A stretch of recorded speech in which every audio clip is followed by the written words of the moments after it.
তো গাইস, তো আজকে সানডে, তো চলো দেখাই আমার বাড়িতে কি রান্না হবে। তো এদিকে প্রথমে দেখো মাছের ডিম, তারপরে হবে এদিকে ইলিশ মাছ ভাপা, তারপরে হবে এদিকে লোটে মাছ আমার জন্য।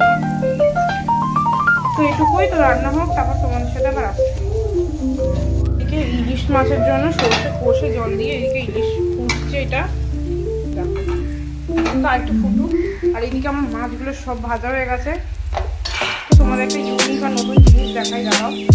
তো তোমরা সবাই হয়তো শুনেছো যে আলু পোস্ত হয়, ঝিঙে পোস্ত হয়, কিন্তু তোমরা হয়তো কোনোদিনই শোনোনি যে বেগুন পোস্ত হয়। তো আজকে আমাদের এটা নতুন এক্সপেরিমেন্ট করবে আমার মা। যদিও রান্না এক্সপেরিমেন্ট করতে খুবই পছন্দ করে। তো চলো এই রেসিপিটাও কিন্তু তোমরা যদি দেখতে চাও অবশ্যই কিন্তু আমাদের সাথে থাকবে। তো চলো এই রেসিপিটা আমি তোমাদেরকে দেখাই। মাছগুলো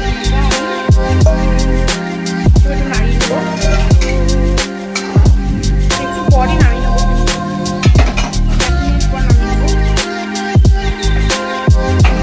তো গাইস দেখো, এদিকে সরষে ইলিশ হয়ে গেছে, দারুণ দেখতে লোভনীয় হয়েছে। তো কেমন হয়েছে কমেন্টে বলো।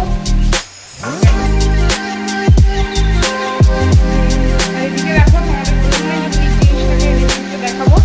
তো এই দেখো এখানে বসিয়ে দিয়েছি বেগুন পোস্ত। এটা হতে পারে, তারপর তোমাদের সাথে আবার আসছি। পোস্ত প্রায় হয়েই গেছে, তো এখানে আমি পোস্তটা দিয়ে দেবো, এবার নামিয়ে সাজাবো।